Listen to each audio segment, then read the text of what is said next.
Bonjour les amis, j'espère que vous allez bien. Bienvenue dans votre taroscope du mois d'octobre, comme vous pouvez le voir, qui a un petit peu changé.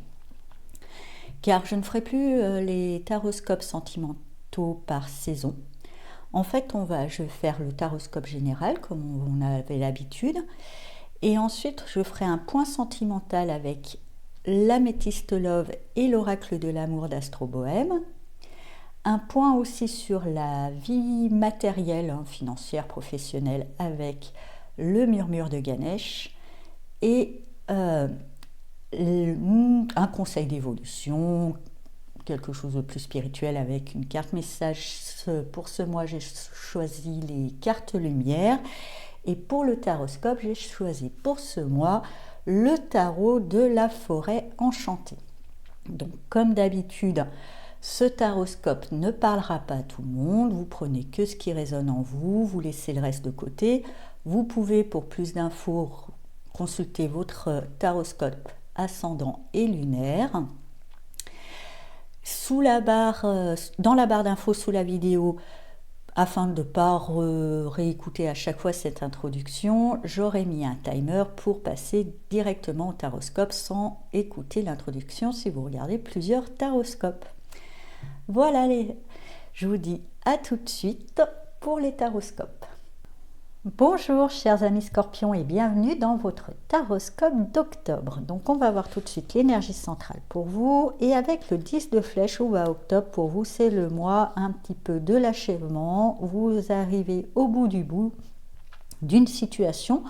En même temps, en arrivant au bout du bout, même si on est fatigué, il y a un enseignement. Même si ça a été difficile, je sens qu'il y a quelque chose de difficile qui arrive à son terme, c'est aussi le temps de comprendre pourquoi ça a été difficile, comment j'ai pu me retrouver dans cette situation, qu'est-ce qui a fait en moi qui fait que je me suis retrouvée là-dedans, comment j'ai laissé les choses aller comme ça, voilà, sans pour autant vous juger, mais pour comprendre, en tirer un enseignement. Quoi qu'il en soit, pour moi, on arrive au bout pour pouvoir après aussi repartir plus sage, plus instruit, plus conscient, sur des bases plus saines. Donc on va voir en base avec le 4 d'arc, le 3 de pierre et le vagabond. Effectivement, je crois qu'on arrive au bout peut-être d'un système chez vous qui est comment dire, de ce besoin toujours de recommencer, de repartir, de faire reset, dès qu'il y a quelque chose qui ne va pas, parce que effectivement, il y a peut-être des choses qui étaient bien dans une forme de collaboration ou dans un travail à plusieurs ou dans une famille, tout simplement.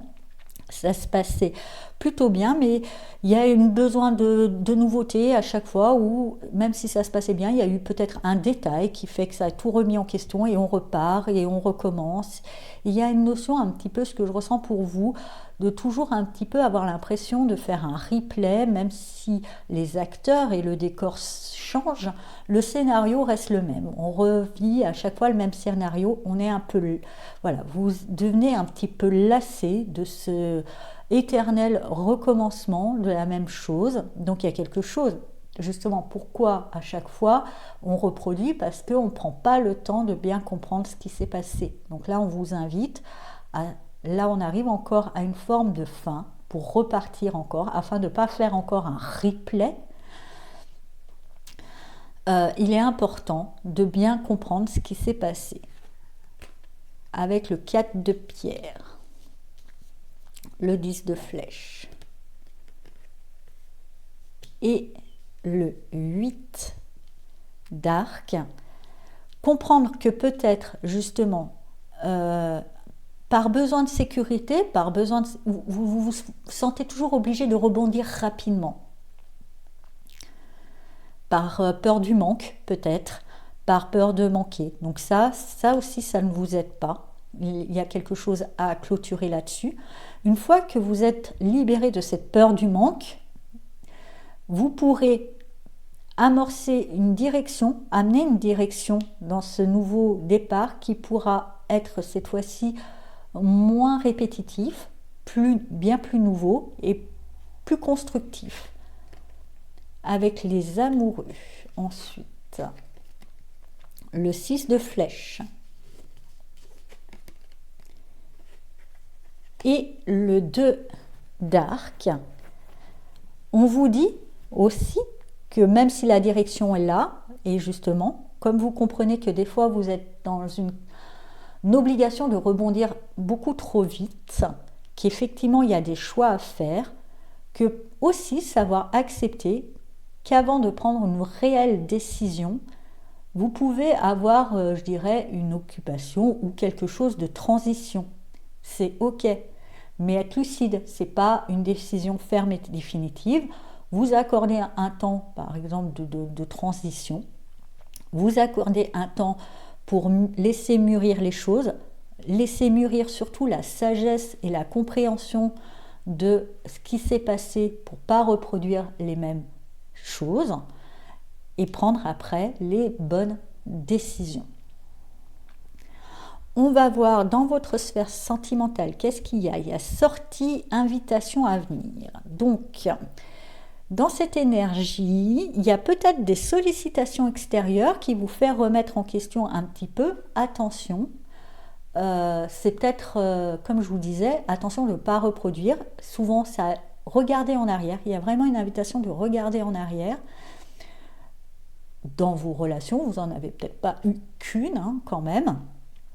Et voyez au-delà des acteurs et du décor, regardez plutôt dans le fond des choses. Ça a peut-être toujours été comme ça. Vous avez été sollicité par l'extérieur, vous avez tout remis en cause, vous avez redémarré quelque chose de nouveau et finalement vous vous retrouvez dans la même situation là. Il y a quelque chose à analyser, à comprendre, afin ensuite de prendre la bonne décision. Est-ce que je pars vers une nouvelle relation suite à cette invitation pour ceux qui sont en couple, ou est-ce que je m'engage dans cette nouvelle relation parce qu'il y a quelque chose qu'on vous invite quand même à vous dire, est-ce qu'il n'y a pas une reproduction de schéma par rapport à un certain passé qui est important à analyser, et où si c'est le cas, c'est pas grave, je peux décliner l'invitation, il y en aura d'autres, je vous inquiétez pas les célibataires, il y en aura d'autres, mais il y a une notion de pas prendre trop hâtivement une décision pour pas retomber dans des vieux schémas.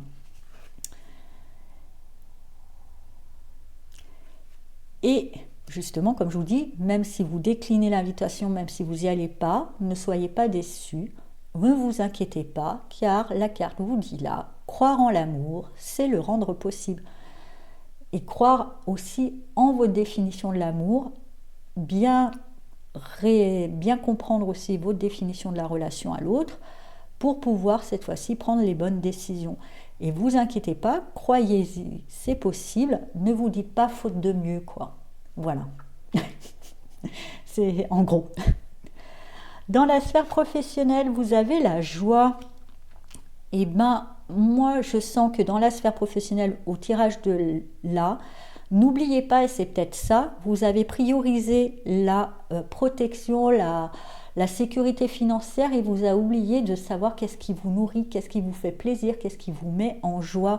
Et c'est peut-être pour ça aussi que peut-être dans votre sphère professionnelle aussi, vous êtes souvent dans une reproduction de schéma, dans un rebondissement à toujours vivre les choses parce que vous oubliez de mettre dans la balance qu'est-ce qui me met en joie, qu'est-ce qui m'éclate, qu'est-ce qui fait que le matin, quand je vais bosser, je me dis super, je vais au boulot. À part me dire je vais gagner mon salaire. C'est important, je le conçois, le salaire, mais ça ne devrait pas être le premier sur votre liste. Et c'est peut-être ça le problème, et c'est peut-être ça aussi, comme je vous disais, qui fait que vous arrivez un peu au bout du bout. Et ça, à comprendre, c'était devenu trop prioritaire, et il y a peut-être d'autres choses qui sont à prendre en compte et à mettre au début de votre liste. Le conseil pour vous, vous avez un conseil de travailler une ressource. La retraite, ne vous laissez pas distraire par l'agitation extérieure, revenez à vous. Et là, c'est ce que je vous disais aussi dans cette analyse, c'est vraiment à vous, c'est-à-dire à qu'est-ce qui a fait chez moi, hein, chez l'autre, peu importe ce qu'il y avait, chez moi, qu'est-ce qui a fait que ce qu'il y avait chez l'autre éventuellement. Là, on le prend juste factuel, on n'en fait pas une analyse, on ne cherche pas à trop détailler, mais qu'est-ce qui a fait que ce qui est arrivé à l'extérieur, chez l'autre ou dans les événements extérieurs, ont pu faire que moi, je me retrouve dans cette situation.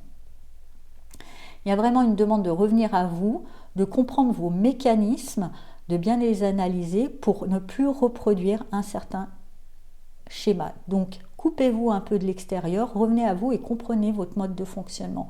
Comprenez peut-être qu'il y a un besoin de sécurité qui est légitime, mais peut-être excessif et qui vous parasite dans votre prise de décision.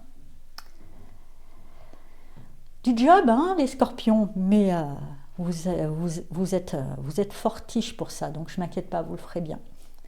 Voilà, chers amis scorpions, j'espère que ce taroscope vous a parlé. Je vous souhaite un très beau mois d'octobre et je vous dis à bientôt.